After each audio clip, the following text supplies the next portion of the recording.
తెలంగాణలో సంచలనం సృష్టించిన ఫోన్ ట్యాపింగ్ కేసు విచారణ ప్రస్తుతం అత్యంత కీలక దశకు చేరుకుంది. ఈ కేసులో డైరెక్ట్ గా హైదరాబాద్ సిపి సజ్జనార్ ఎంట్రీ ఇవ్వనున్నట్లు తెలుస్తోంది.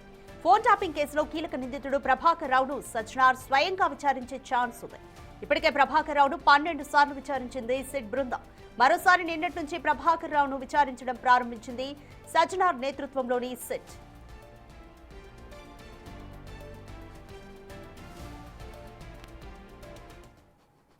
రైట్, మోర్ డీటెయిల్స్ మా ప్రతినిధి సాగర్ అందిస్తారు. రైట్ సాగర్, ఫోన్ ట్యాపింగ్ కేసుకి సంబంధించి ప్రభాకర్ రావు విచారణలో సిట్ కొత్త సిబ్బందితో ఏర్పాటు చేసిన కూడా అధికారుల్ని ఇంకా ప్రభాకర్ రావు నుంచి ఇన్ఫర్మేషన్ రాబట్టలేకపోతున్నారా? సిచ్యువేషన్ ఏ విధంగా ఉంది? స్వయంగా సజ్జనారే రంగంలోకి దిగుతారా?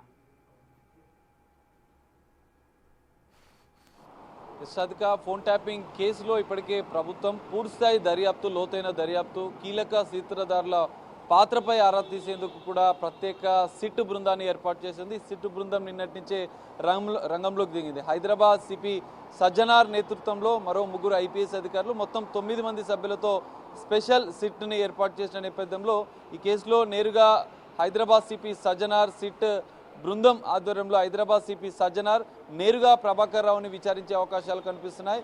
సో నిన్నటి నుంచి వారం రోజుల పాటు విచారణకు సుప్రీంకోర్టు ఇచ్చిన నేపథ్యంలో, అనుమతించిన నేపథ్యంలో కీలక పరిణామాలు ఈ కేసులో చోటు చేసుకునే అవకాశం కనిపిస్తుంది. ఎందుకంటే గత ప్రభుత్వ హయాంలో సంచలనం సృష్టించినటువంటి ఈ ఫోన్ ట్యాపింగ్ కేసులో కీలకంగా తెర వెనుక ఉండి ఎవరు నడిపించారన్న అంశాలపైన, ఆధారాలు ధ్వంసం చేయడం వెనుక ఉన్నటువంటి కుట్రలు ఎవరు చేశారన్న అంశాలపైన కూడా దర్యాప్తు చేసే విచారించి ప్రభాకర్ రావు నుంచి సమాచారం రాబట్టే అవకాశాలు కనిపిస్తున్నాయి. అయితే ఈ కేసులో ఇతర నిందితులుగా ఉన్నటువంటి ప్రణీత్ రావు, రాధాకిషన్ రావు, భుజంగరావు, తిరుపతన్న వీరందరినీ కూడా ముందుంచి కన్ఫంట్రేషన్ స్టేట్మెంట్ తీసుకున్నారు.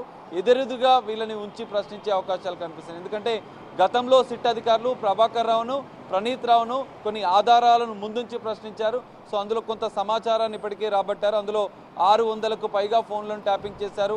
రాజకీయ నేతలు, జడ్జీలు, జర్నలిస్టులు, ఇతర ప్రతిపక్ష పార్టీల నేతలకు టార్గెట్గా చేస్తూ ఈ ఫోన్ ట్యాపింగ్ చేసిన నేపథ్యంలో దీని తెర వెనుక ఎవరన్నారు, గత ప్రభుత్వంలో పెద్దలు ఎవరు దీనికి నడిపించారు తెర వెనుక ఉండి అన్న అంశాలపైన కూడా సిట్ ఫోకస్ పెట్టనుంది. జూబ్లీహిల్స్ కార్యాలయంలో ఇప్పటి సిట్ ఉండి ప్రభాకర్ రావును విచారించారు. ఇక నుంచి బషీర్బాగ్లోని సిసిఎస్ కార్యాలయంలో ప్రత్యేక కార్యాలయాన్ని ఏర్పాటు చేసి సిట్ విచారించింది. 3 ఐపీఎస్లతో ఉన్నటువంటి ఈ సిట్ బృందంలో 3 ప్రత్యేక బృందాలను ఏర్పాటు చేసి విచారించినట్లు కూడా తెలుస్తుంది. సో కీలకంగా ఆధారాల ధ్వంసం, ఈ కుట్ర, ఫోన్ ట్యాపింగ్ కుట్ర వెనుక ఉన్నటువంటి కీలక సూత్రధారుల అంశాలను రాబట్టేందుకైతే సజ్జనార్ నేతృత్వంలో ప్రత్యేక సిట్ బృందం అయితే ఈ రోజు నుంచి విచారణను ప్రారంభించే అవకాశం అయితే కనిపిస్తుంది. రాధిక.